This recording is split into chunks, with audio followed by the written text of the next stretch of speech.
Please remain seated with your hands, arms, feet and legs inside and remember to watch your children. Your transport will be arriving shortly. Asante Let's don't say sound of water. Enjoy your And as we say here in Harambe, Safari. Does this like close? Huh? Does this close? Yes. Oh, okay. No, that's how it stays open. You have to really be on your toes. Well, Thank you, Warden. I was wondering. Alright guys, let's get out of here. I see here Harambe 20, which is Swahili for let's go. So, John everyone, and welcome aboard Kilimanjaro Safaris. My name is Andrew, and I'm going to be your guide today throughout the Harambe Wildlife Reserve. And I just want to remind you guys one more time again, if you guys are looking to take pictures, you guys are more than welcome to, but again, just turn off all flashers. Please refrain from using any kind of flashlights or external light of any kind. The roads out there in the reserve can get very bumpy very quickly, so we do ask that every single person on board this truck please remain fully seated on your rear ends the entire time. Please do not stand up for any reason at all, and please do not switch places. This does go for both adults and children, so parents, please supervise your children the entire time. Make sure they're not standing up in any way, shape, or form and not moving about the row. If you need to have a better view, they are more than welcome to be seated on top of your laps, but if they are, please make sure that they do remain seated on just one lap and not several. So please do not play past the baby. Please do not have a child stand up on your lap, and most importantly, do not raise them up above your head like sit bud to get a better view of the animals. Hi, truck behind us. So while the night safari might be a safari for the sights, it's also a safari for the senses. And we'll be sure to give you as many facts as I can. But we will also have those moments where we will just take in the scenery and the sounds all around us, since we might actually be able to hear a bunch of vocalizations at night they won't be able to hear normally throughout the day. Now, we'll be starting off our journey here in the Little Ituri Forest, where a lot of the animals like to use their own natural camouflage to avoid predators. And to start things off, out there on the right side, we can see an okapi. Now, the okapi is a very shy and elusive animal, to the point where the Western Hemisphere didn't actually discover them until right around there. 1901. Now, despite the black and white stripes that we do see in the okapi's legs, they actually are the closest living relatives to the giraffe, not the zebra. And you can actually see that in their faces. Both the okapi and the giraffe do share the same exact facial structure as each other, and just like the giraffe, the okapi does also have a very long and prehensile tongue. I did. Now we're talking. Over on the left side across this watering hole, we do see a black rhinoceros. Now, black rhinos are around 3,000 pounds, and when charging, they can reach a top speed of around 35 miles an hour. Now, they really do not have any natural predators in the wild. They really have to worry about, save for mainly one, which doesn't fortunately happen to be us. Now, humans have been illegally poaching rhinos due to the keratin in their horns, which they do believe has some kind of medicinal value to it. Actually does not. As a matter of fact, keratin is the same material that your fingernails are made out of. And that you are very lucky to be able to see a black rhino, as due to legal poaching, there is fewer than 5,000 of them left in the world.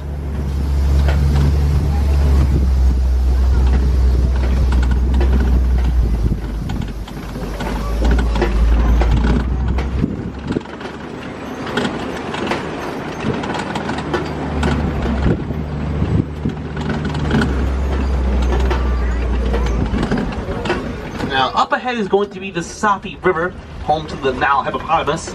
Now, when it comes to those hippos, definitely be sure to keep a very sharp eye out on the surface of the water, because every so often it can be a difficult animal to spot despite their size. Although, we might actually be able to smell those hippos, but I'll warn you guys right now, it's not going to be a pleasant smell. Now, the first section of the Safi River is going to be over here on our right side. Let's see if we happen to spot any hippos out here.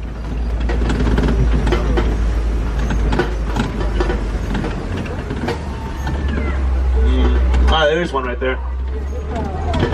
Oh, yeah, right there.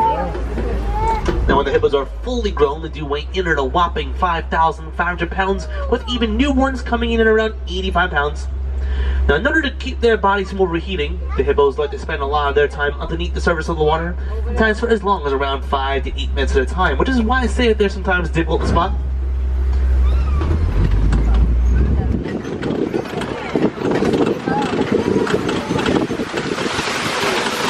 Also, there are a few more hippos on to our left. Now, a group of hippos is referred to as a bloat, and despite the fact that they're herbivores, they actually are considered to be some of the most dangerous animals in Africa, mostly because of their aggressiveness and very territorial nature. Now, as for the pelicans that we do see on top of the island over here, these are pink-back pelicans. They do get their names from the pinkish feathers that appear in their backs during mating season, and when fully grown, they can have a wingspan of around 9 feet across, which does come very close to exceeding the width of this truck, which is just about 10 feet wide. Wow. That's pretty big.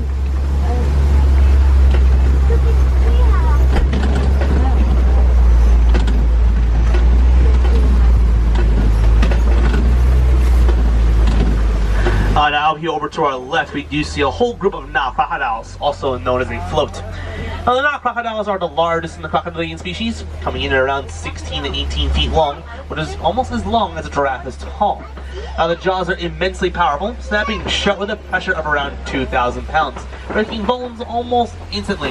They also eat around half their body weight in one feeding, which is meaning they eat around 1 meal per week. Although, if food is very scarce, crocodiles actually have been well known to go several months without eating a single meal, sometimes for as long as even 6 months.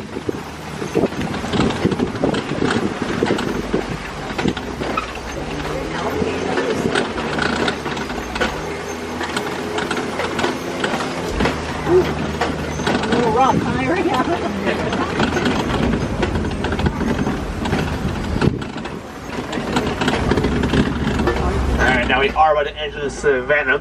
Now this right here is easily my favorite view of the entire reserve, and welcome to the plains of the Serengeti grasslands. Now these plains do spread out around 800 square miles across the African landscape, and a lot of the animals that are found out here do a very good job of maintaining the landscape themselves. Whether it be the giraffe pruning the underside of the trees, or the antelope mowing the lawn. Now the animals you do see over here to the right side with the very spectacular horns are Nkoli cattle, also known as the Watusi cattle, named after the tribe that had originally domesticated them. And they actually are the only animals in the entire reserve that are indeed domesticated. Now while those horns might look very heavy, they're actually only around 15 pounds apiece because they are completely hollow on the inside, which does allow blood to flow through them. And because of that blood flow through the horns, the Nkoli cattle can use them to disperse excess body heat. And back during the days of the Maasai tribe of Africa, the Nkoli cattle were actually seen as symbols of wealth. Back then, the more Nkoli cattle you owned basically meant the wealthier you were. Now, did you also see a herd of white-bearded wildebeest over here towards the right? And the wildebeest get their names, the Afrikaans word for wild beast, that you live in some of the most densely packed herds in the world, second only to man. Now, we'll get a close look at them as we make our way back around. Now over here on our left, we might be able to spot some, well, spotted hyena. I think I do see one on top of the rock formation. Oh yeah, up there. Now, contrary to popular belief, the hyenas are actually not part of the dog family. As a matter of fact, they are part of their own family known as the Hyaenidae. So there is that one right on top of the rock formation laying down. Now, a common misconception about the hyenas is that they're also scavengers, which is actually false. They are in fact hunters, and they are also a very female-dominant animal. As a matter of fact, the highest-ranking male hyenas will always be outranked with the lowest-ranking females. Hi, Ed.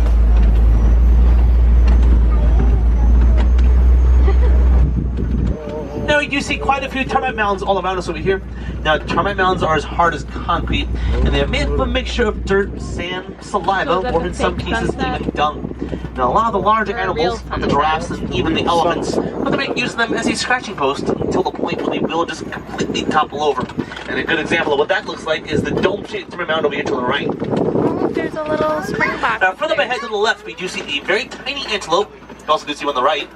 These are actually some of the tiniest antelopes we do see out here in the reserve. They are springbok. They are around 3 feet tall. And as their name implies, they do have the ability to spring up into the air at around 8 to 10 feet straight up from a standing position. And when running forward, they actually have been well known to jump through the air, around 13 feet going forward, and they're also well known to be the mascots of various South African sports teams. Now we are going to definitely stop here for these wildebeest. We're not going to pass up this kind of view. Now, to give us an idea just how large some of the wildebeest herds can actually be, just one migrating herd of wildebeest can actually contain as many as 1.5 million of them. Wow. Yeah, they're so close. And despite the wildebeest looking very fearsome, they actually are some of the most easily frightened animals on the entire reserve. Now, even when the wildebeest herds are sleeping, they do not sleep all at once. Now, only a fraction of the herd will be sleeping, while the rest of them will be up and alert and aware of their surroundings, just easily warning other wildebeest of a potential emergency.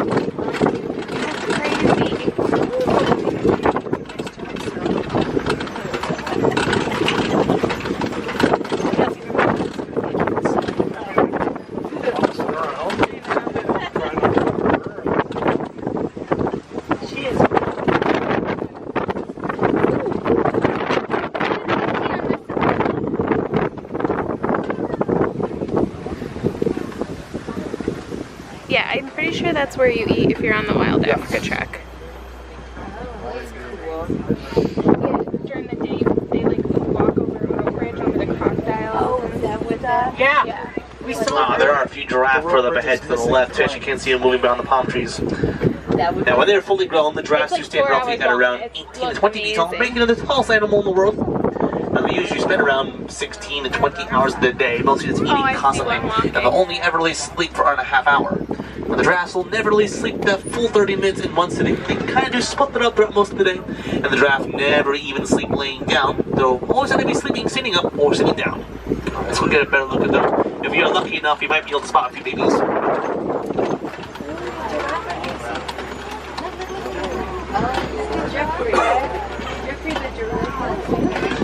Now, just like their cousin the okapi, the giraffe does also have a very long and prehensile tongue, which is used to grasp any kind of food that might be just a bit out of their reach. Now, some of theirs are actually around 18 to 20 inches in length, which is so long that the giraffe can actually use their tongues to both pick their nose and lick their own eyeballs.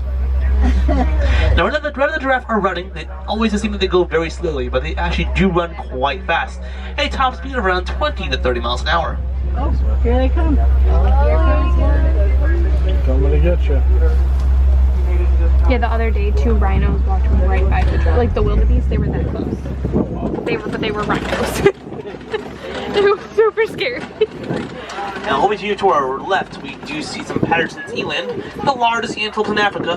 The males sitting roughly at around 5 to 6 feet tall at the shoulder when fully grown. Now, we look at right now our females, they do stand roughly at around 4 to 5 feet tall. Now, as these two stragglers towards the left, these are to the right side of the herd that's Patterson's eland. These are actually babies. Actually, are twins. So, as a matter of fact, the reserve actually decided to call them Thor and Loki. Now, we do see 2 baobabs at the top of the hill. The baobabs are also known as the upside-down trees because their branches do look quite a lot like roots. Now, they are decidual trees, which does mean they do shed their leaves at a certain point of the year and will go completely leafless for around 6 to 9 months straight. Now, if we actually look out over towards the left side over here, once you head down this hill, we do see several elephants. Now, when the elephants are fully grown, they do weigh anywhere from around 9,000 to 15,000 pounds, making them one of the largest land animals in the world. Not the largest.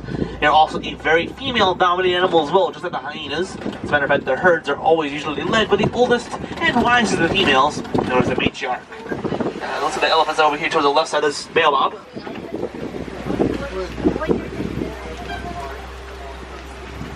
Every so often, you guys will be seeing elephants flapping their ears. That's actually their way of trying to cool themselves down.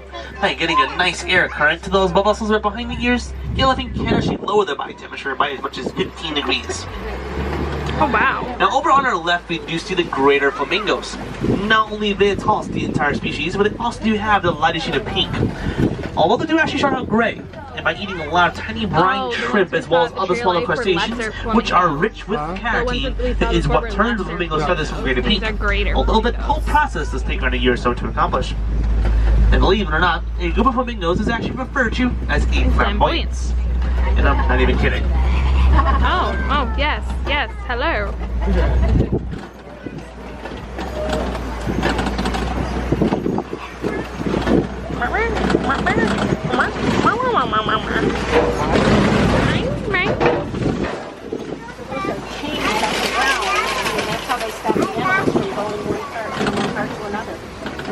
See the mud pit on to the left?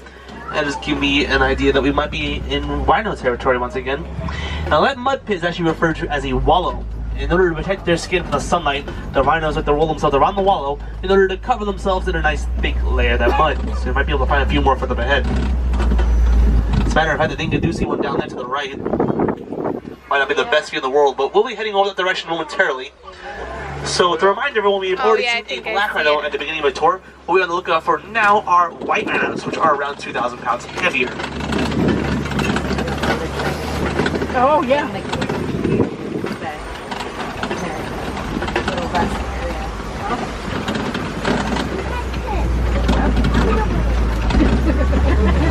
You want to go wallow around? Wallow around.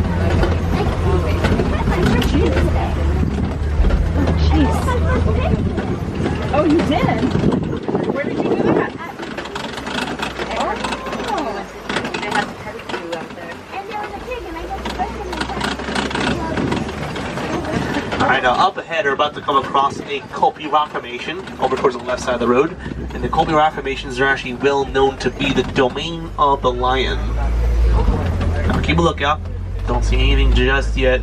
Actually, wait, yes I do. There's the male right there. Looks like he's roaring. Oh wow.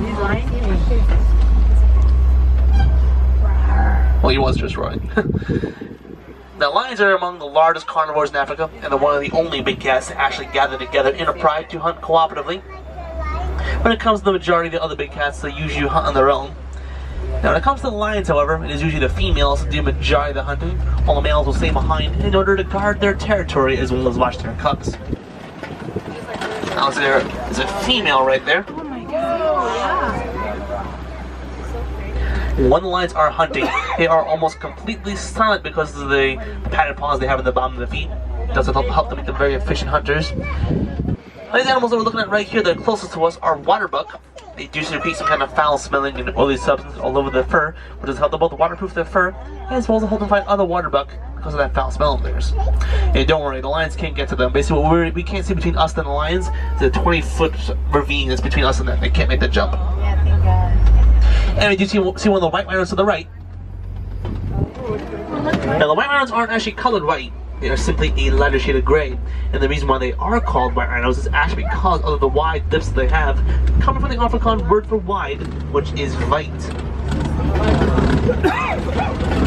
Oh look, there's another one. Now, believe it or not, a lion's roar can actually be heard from around 5 to 6 miles away. It is their primary form of communication. It is actually how they do keep track of each other.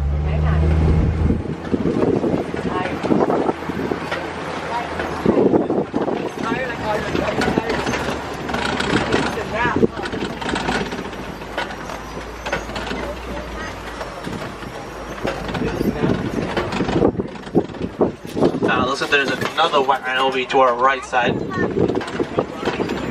you guys were to put both a black rhino and white rhino side by side, you can see that major difference in lip shape, but the black rhino's having a lot more of a V shape than almost big head style upper lip. Oh my God, that's very cool. Oh my God. Kind of scary. We also can see a nest of ostrich eggs over here towards our right side. Now, ostrich eggs are the largest bird eggs in the world, weighing in at around 3 pounds each, and they're so strong that you can't have a fully grown man sit on top of one of them, and the eggshells will not crack at all. To have long, good legs to Now, up ahead is unfortunately going to be our final stop on our tour, known as Magadi Glens. So let's take a look around this area and see what we happen to find.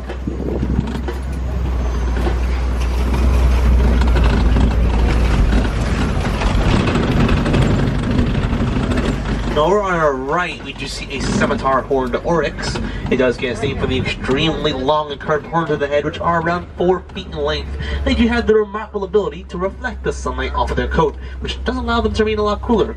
And by extension of that, they actually can go around 6 to 9 months without ever drinking a single drop of water. As a matter of fact, the oryx are well known to go to the point where their internal body temperature does reach around 115 degrees before drinking any water at all. And while its horns on the head might look very fearsome, they actually are quite fragile, only really being used as a form of deterrent in order to keep predators from attacking them from behind.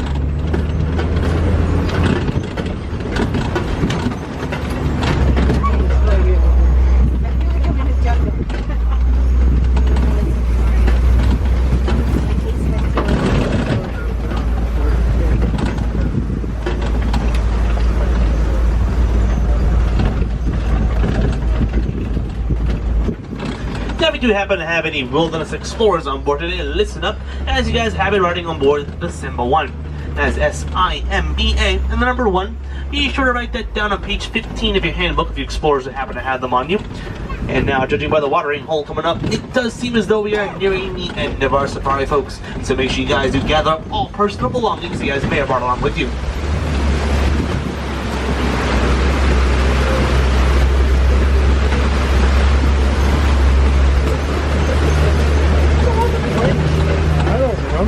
Yeah, we did. He didn't do the thing.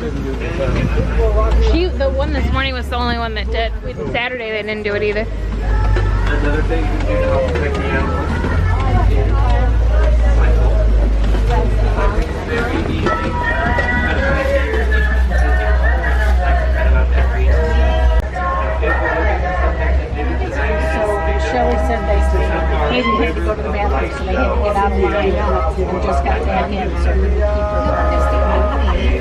Oh, we're gonna head Well, over. we're gonna go over to Pandora. No, we're just gonna drop her off somewhere in the wilderness. Just drop her off right off We're here. gonna go find the stroller and just put her in. Just tell her What? we'll leave her by, she's sleeping. We'll leave her by the crocodile with the tree of life. She could be good. We thought she'd be fine. She'll be on the safari tour. Don't wait. That's as sweet as a kid. Yeah, don't worry, I left her on the floor, not the seat. Yeah, she might roll over and get hurt. Yeah. I know, don't be silly. Safety is their number one priority. Always.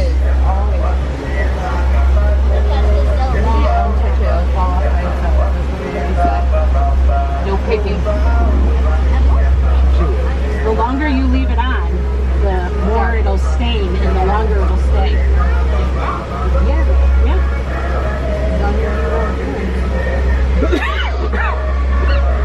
Was it hot? I mean, is it something melted that she puts on there? It's not even like a tattoo, but it has like Oh, okay. and she just takes it off. Interesting. And it stains your skin, so eventually it wears off. But the longer it sits there, the more it'll stain, and the longer it'll stay. Yeah, and if you leave it Right. Are we gonna get a kwaharini today? We're gonna get a kwaharini I tonight? hope so.